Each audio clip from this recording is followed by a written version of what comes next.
교통사고를 낸 뒤에 후속 조치를 하지 않았다. 그러니까 뺑소니 혐의를 받고 있죠. 가수 김호중 씨를 둘러싼 여러 논란이 계속되고 있습니다. 술을 마시고 운전했던 게 아니냐는 음주운전 의혹이 제기된 상황이죠. 자, 그런데 그날의 행적부터 지금 경찰 조사가 되면 될수록 그런 것도 있었네, 이런 것도 있었네 하나씩 나오는 거예요. 다시 한번 좀 정리를 해볼 필요가 있어 보입니다.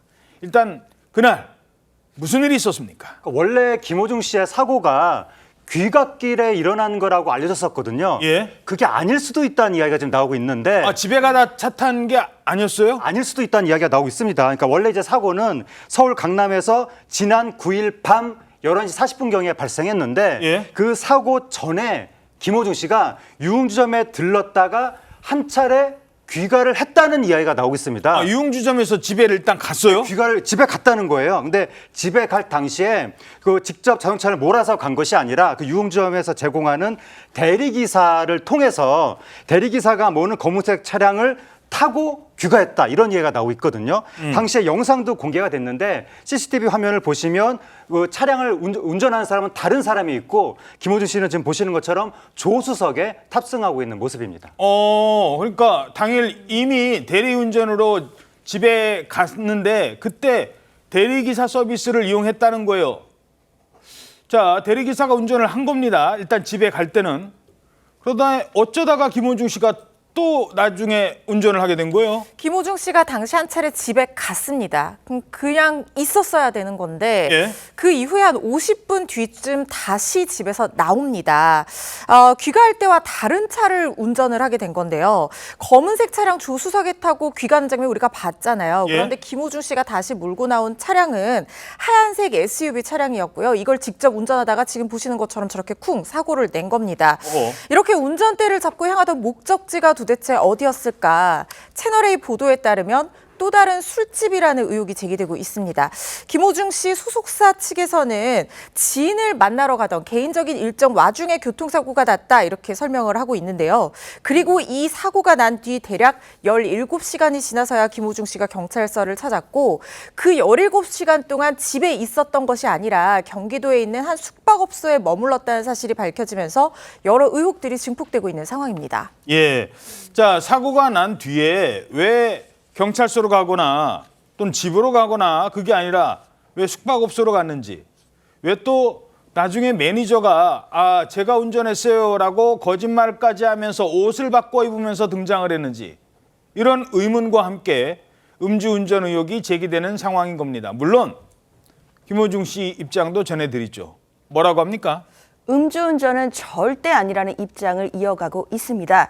그런데 일단 보도들에 따르면요, 김호중 씨가 이제 경찰 조사에서 술잔을 입에 대긴 했지만 음주는 안 했다. 그러니까 마시지는 않았다라는 주장을 하고 있는 겁니다. 술잔은 입에 댔지만 마시진 않았다. 그렇죠. 주점에서 술잔을 입에 대기는 했지만 이제 콘서트를 앞두고 있었기 때문에 술을 마시지는 않았다라는 주장이고요. 그리고 소속사 관계자들도 김호중 씨가 당시에는 술이 아니라 차 음료를 마셨다라는 주장을 계속 이어가고 있습니다.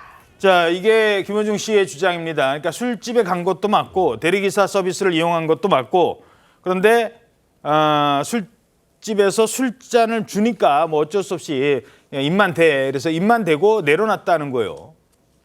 자, 이게 사실인지 아닌지는 사고가 난 그날 김호중 씨가 움직이는 모습이 담긴 CCTV를 보면 뭐 알 수도 있을 것 같은데 어느 정도 나오고 있습니까? 일단 채널A에서 이 보도를 했는데요. 영상까지. 그 영상 아까 조금 전에 보셨던 것처럼 유흥주점에서 술을 마셨는지 아닌지 모르겠지만 그냥 나와서 저렇게 본인 차가 아니라 그러니까 다른 사람이 운전해주는, 그러니까 대리기사 서비스를 통해서 집에 가기 전에 저 차로 걸어가는 장면들이 나오거든요. 예. 근데 일단은 채널A 보도에는 잠시 휘청거리다가 대리기사가 대기하고 있는 검은색 승용차 조수석에 올라탔다 이렇게 보도를 했습니다. 그런데 이에 대해서 김호중 씨 소속사 측에서는 유흥주점에서 나왔고 몸을 휘청거렸다는 보도 내용을 보면 술을 마신 것 같다라는 그런 내용이 사실상 내포되어 있는 듯한 그런 보도여서 이건 주관적인 부분이고 김호중 씨는 절대로 술을 마시지 않았고 휘청인다라는 주관적 표현을 사용한 채널A 측의 강한 유감을 표한다 이렇게 밝히기도 했습니다. 자, 아니 근데 그 백 변호사님, 네. 보통 대리기사님 부르면 술 마실 때 부르는 거 말고도 뭐 피곤해서도 부르나요? 그 상황도 조금 설명해 주세요. 그러니까 통상적으로 뭐 우리가 뭐 대리 기사를 이제 부르면 대부분 술을 마신 상황에서 어디 지부를 가거나 어디를 갈 때 이제 부르는 게 일반적인데 뭐 가끔은 이제 굉장히 피곤해서 졸음운전이 우려돼서 그래서 대리 기사를 부르는 경우들도 있고 아까 저 유흥주점 같은 경우 정확하게 모르겠습니다만 저게 김호중 씨 차 같지가 않거든요. 아마 집에 그 가게에서 데려다 주는 그런 서비스를 한 것이 아닌가 일단 이렇게 개인적으로 추정이 되는데 사실 뭐 대부분 술을 마신 경우에 다른 사람에게 운전대를 맡기는 게 일반적이지만 그게 아닌 경우도 있기는 하기 때문에 저 장면만 가지고 김호중 씨가 술을 마셨다라고 단언하기는 좀 어려운데 다만 좀 제가 개인적으로 납득하기 어려운 건 술을 마신 게 아니라 피곤해서 저 차를 타고 갔다고 했잖아요. 예. 피곤해서 집에 간 사람이 90분도 안 돼서 다시 나왔습니다. 자기 차 운전하고. 몰고. 근데 그거는 또 본인이 피곤해서 술을 안 마셨지만 다른 사람의 운전을 시켰다는 거가 또 배치되는 상황이라 이거 역시 논란이 좀 되는 것 같습니다. 자, 하재근 교수님. 그러니까 처음에 집에 갈 때 왜 대리기사 서비스를 이용했을까? 그러니까 물론 내가 술에 취해서 대리기사 그 번호로 전화를 해서 일로 와주세요라고 한 건 아니라는 겁니다. 그러니까 뭐 그 유흥주점에서 유흥주점인지 주점인지 거기서 아무튼 제공을 해주니까 그냥 난 타고 왔을 뿐이다. 지금 그렇게 얘기를 하는 거예요. 그러니까. 그렇죠. 그러니까 이제 처음에 대리기사가 운전하는 차를 타고 귀가했다고 알려지면서 많은 사람들이 아니 술도 안 마셨는데 왜 대리기사 그 회사로 전화를 해서 대리기사분을 불렀을까라고 의심을 가졌었는데 그렇게 전화를 해서 부른 것까지는 아니라고 하고 해당 주점에서 아마 그 일종의 대리운전 서비스를 제공하는 것이 아니냐 그런 가능성이 제기되고 있는 건데 근데 이제 김호중 씨 측에서 여기에 대해서 해명을 한 게 있는데 뭐라고 그랬냐면 당시에 술을 마시지 않았지만 피곤해서 대리기사 서비스를 이용했다. 이렇게 말을 하고 있는 거예요. 그렇게 해서 집에 갔다고 하는 건데 그럼 이제 또 사람들이 두 번째로 의문을 제기한 것이 운전을 직접 하지도 못할 정도로 피곤해서 대리기사 서비스를 이용했는데 왜 집에 가서 다시 나왔느냐. 여기에 대해서 의문이 제기되고 있습니다. 아까 그 검은색 차량 다시 한번 좀 볼 수 있을까요? 그 대리기사분이 운전해줬다는 그 차. 소수사 측에서는 그 차도 김호중 씨 차다. 이렇게 또 얘기를 하고 있어요. 그러니까 검은색 차량도 김호중 씨 차고 아까 흰색 SUV도 김호중 씨 차인 것 같아요. 뭐 모르겠습니다만 정확하게는 모르겠습니다만 그러니까 저 차도 김호중 씨 차다라고 얘기를 하고 있습니다. 어찌됐든 당시 피곤해서 운전을 하지 않은 게 좋겠다라고 판단할 수도 있죠. 그래서 피곤해서 대리기사 서비스를 내가 이용한 거다. 뭐 공짜로 준다는데 마다할 이유 없지 않느냐. 그런데 김호중 씨는 그렇게 집에 들어간 뒤에 그때는 왜 피곤한데 집 밖으로 나왔냐는 거예요. 이건 어떻게 봐야 돼요? 뭐 저도 피곤할 때 가끔 대리기사님 도움을 받을 때가 있습니다. 그래서 들어갔다가 뭐 사무실에 일이 급하다 하면은 피곤을 무릅쓰고 다시 나와서 운전을 해야만 하는 상황이 올 수도 있겠죠. 여기까지는 뭐 김호중 씨 얘기가 맞을 수도 있겠다는 생각이 들긴 합니다. 그런데 만약에 정말 피곤을 무릅쓰고 가야 할 곳이 있어서 어쩔 수 없이 운전을 하러 나와서 실수로 저렇게 이 사고가 났다고 하면 그 자리에서 내려서 보험 처리를 하면 되는 간단한 사안입니다. 그런데 김호중 씨는 그렇게 하지 않고 현장을 이탈했고 매니저가 허위 자수를 하고 블랙박스 메모리 카드까지 지금 파손한 상태입니다. 그렇다면 김호중 씨가 그때 당시에 그렇게 할 수밖에 없었던 바로 그 이유가 무엇인지 그 부분에 대한 의혹이 가시지 않는 상황이고요. 물론 이 부분에 대해서는 경찰 조사로 밝혀져야 되는 부분이 아직까지는 남아 있겠습니다만 이런 이후의 행동에 대해서 오히려 더 의구심을 자아내는 부분이 있는 것은 사실 같습니다. 근데 왜 이를 키웠을까요? 보통은 뭐 접촉사고 나잖아요. 어제도 말씀드렸습니다만 접촉사고 나면 내려서 괜찮으세요? 보험 처리할까요? 병원 안 가도 됩니까? 서로 명함 주고받고 뭐 이분은 명함도 필요 없잖아요. 저 김호중이니까 연락하세요. 하면 되는 거예요. 근데 그 차 안에서 안 나왔어요. 그리고 차를 몰고 쌩하니 가버린 거 아닙니까? 일단 뺑소니는 확인이 됐잖아요. 왜 그랬냐는 거예요. 근데 그쪽에서는 공황장애가 와서 이런 얘기를 하는데 공황장애 왔다는 사람이 그럼 그 다음에는 어떻게 했느냐? 그 다음 행동도 좀 이해가 안 돼요. 그렇습니다. 자, TV조선에서 입수한 CCTV 영상을 보실 텐데요. 사고 당일 밤 11시 49분입니다. 그러니까 사고 직후의 상황인데요. 김호중 씨 저렇게 어딘가 휴대전화로 전화를 하면서 걸어가고 있는 모습인데요. 이게 사고 현장에서 다소 떨어진 것으로 알려진 어느 골목에다가 차를 대놓고 누군가에게 전화를 걸고 있는 모습입니다. 이제 골목을 천천히 이제 걸어다니고 있고 이제 나중에는 이제 소속사 관계자로 추정되는 인물이 골목에 이제 차를 몰고 나타나는 장면도 이제 볼 수 있는데요. 예. 사실 또 다른 보도에 따르자면 김호중 씨가 한쪽 주머니에 손을 넣고 또 이렇게 골목을 걸어다니는 모습도 CCTV 영상에서 확인이 되었습니다. 그런데도 이제 김호중 씨의 소속사 측에서는 당시에 이제 사고 당시에 김호중 씨가 공황장애 증상 때문에 뒷수습을 제대로 하지 못한 것이다라는 주장도 이어가고 있습니다. 자, 사건 파일 24에서 경찰의 여러 의혹과 관련된 사실관계를 확인해달라고 요청을 해놓은 상태입니다. 하지만 경찰은 아직 수사가 진행 중인 상황이기 때문에 말을 아끼고 있습니다. 현재까지는 모든 의혹 제기에 불과하다는 점, 아직 음주인지 아닌지는 모른다는 거까지 말씀드리죠. 자, 그래서 수사는 어떻게 진행되고 있는지요? 일단은 저 사고가 나고 김호중 씨는 다음 날 이제 사고 난 이후에 17시간 만에 경찰에 출두를 했죠. 그래서 음주 측정을 다 했는데 거기서 음주는 나오지 않았습니다. 일단 17시간 정도 지났다면은 뭐 설사 술을 먹었어도 나오기 쉽지 않았던 그런 상황이니까 예. 일단 첫 소환 조사는 그렇게 끝이 났고 그다음에 이제 나머지 그 운전하던 정황 같은 것을 체크하기 위해서 김호중 씨의 뭐 집, 사무실, 그 소속사 대표의 자택 압수수색을 진행을 했습니다. 아마도 뭐 휴대전화나 그리고 지금 뭐 논란이 되고 있는 그 메모리칩 같은 것들을 찾아보기 위해서가 아닐까 이렇게 생각이 들고요.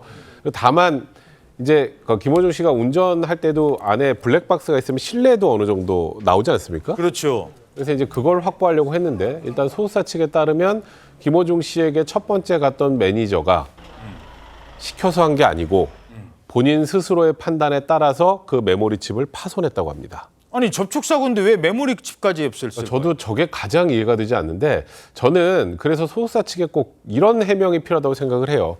그냥 그 매니저가 가서 본인 판단으로 그냥 파손했습니다가 아니라 어떤 이유로 파손했는지를 알려야죠. 그 매니저가 본인 판단으로 파손을 해야 될 이유가 있었기 때문에 파손한 거 아니겠습니까? 그렇죠. 그럼 그 이유를 알려야지. 그 이유는 알리지 않고 파손했답니다. 라고 하면 이 의혹만 더 커질 뿐입니다. 그러니까요. 오히려 그 매니저가 파손했다는 그 블랙박스만 있으면 본인이 음주운전 안 한 게 다 드러날 수도 있잖아요. 거기 녹음될 수 있잖아요. 사고 났는데 이거 어떡하지? 내 지금 공황장애 와가지고요. 어떻게 해야 될지 몰랐어요. 술은 안 마셨다니까요. 뭐 이런 얘기 있을 거 아니에요. 누군가 통화하면서. 근데 왜 없앴냐는 거예요. 본인에게도 유리할 수 있는 거를. 처음에 이 사고를 낸 뭐 큰 접촉 사고도 아닌 비교적 경미한 접촉 사고를 냈는데 왜 사고 낸 사실을 숨기려고 다른 사람이 등장하고 왜 매니저라는 사람이 나타나서 블랙박스 메모리 카드를 없앴냐는 겁니다.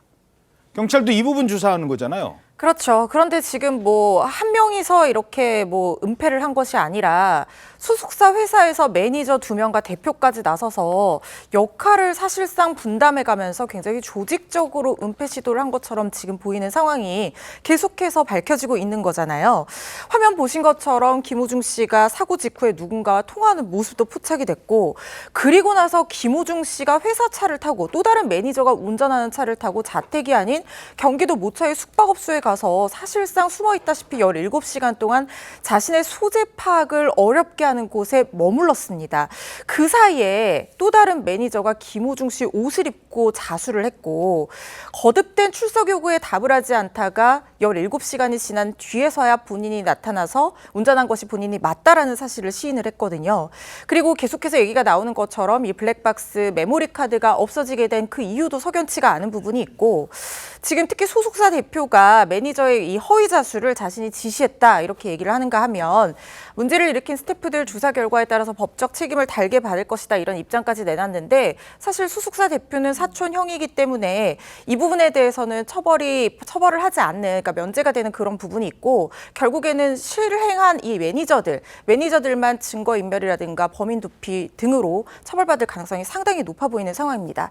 한편 김호중 씨 변호인으로는 2020년 윤석열 당시 검찰총장 직무 정지됐을 때 검찰총장 직무 대행을 맡았던 정관 출신 변호사가 선임됐다고 알려지고 있는데요. 소속사 관계자가 가장 신뢰할 수 있는 사람이라는 생각이 들어서 변호인을 선임했다라고 이유를 밝혔습니다. 예. 논란이 계속되고 있는 가운데 김호중 씨가 직접 입을 열 전망이라는 보도가 나왔습니다. 그러면 기자회견 하는 거예요? 기자회견은 아니고요. 콘서트를 한다고 합니다.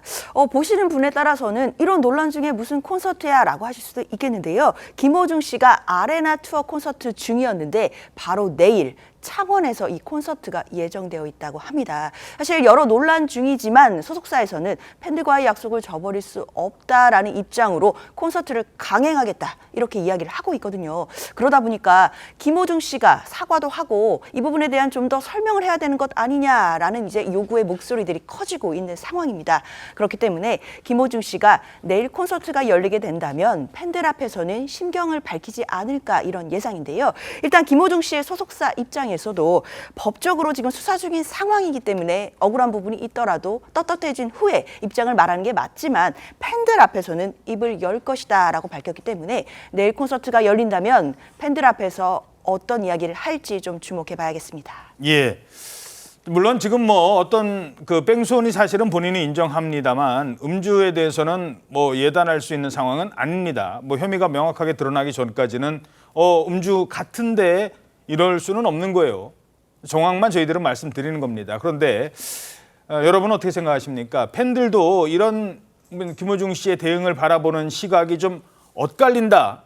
이런 얘기가 나오고 있어요. 네, 그러니까 김호중 씨 팬들이 워낙에 많기 때문에 뭐 다양한 목소리들이 엇갈릴 수밖에 없는데 뭐 일부 팬들은 좀 차분하게 바라보자 그런 목소리도 나오고 있는데 근데 또 일부 열성 팬들이 조금 너무 섣부르게 옹호하고 있는 것이 아니냐 그런 부분들을 언론이 지금 전하고 있는데 그 팬클럽 게시판에 뭐 일부 팬들이 이해가 된다, 뭐 살다 보면 그럴 수 있다, 기죽지 않게 응원해주자 이런 목소리들을 내놓는다고 해서 여기에 대해서 또 좀 안 좋은 시선들이 나오고 있습니다. 그러면서 지금 언론이 거론하고 있는 것이 이전에 황영웅 씨가 황영웅 씨가 네. 한 그 경영 프로그램 도중에 폭행 및 상해 전과가 드러났고 데이트 폭행이라든가 학교 폭력 전력에 의혹이 불거졌었는데 그때 그래서 중간에 중도 하차하지 않았나요? 그렇습니다. 그랬었는데 팬들이 황영웅 씨를 계속 옹호해주면서 그 후에 뭐 61억 원을 모으기도 했다고 돈을 모았어요? 그랬다는 이야기가 지금 보도가 됐었는데 그 사건과 관련해서 그렇게 좀 무조건적으로 응원을 해주는 것은 오히려 가수를 위해서도 좋지 않은 것이 아니냐 그런 이야기가 나오고 있습니다. 예. 결국 열쇠는 다시 김호중 씨가 쥐고 있는 것 아닌가. 자, 콘서트 지금 이 상황에서 콘서트 물론 이제 팬들과의 약속이기 때문에 연다고 하는데 그때 어떤 얘기를 할지 좀 더 지켜봐야 될 것 같습니다.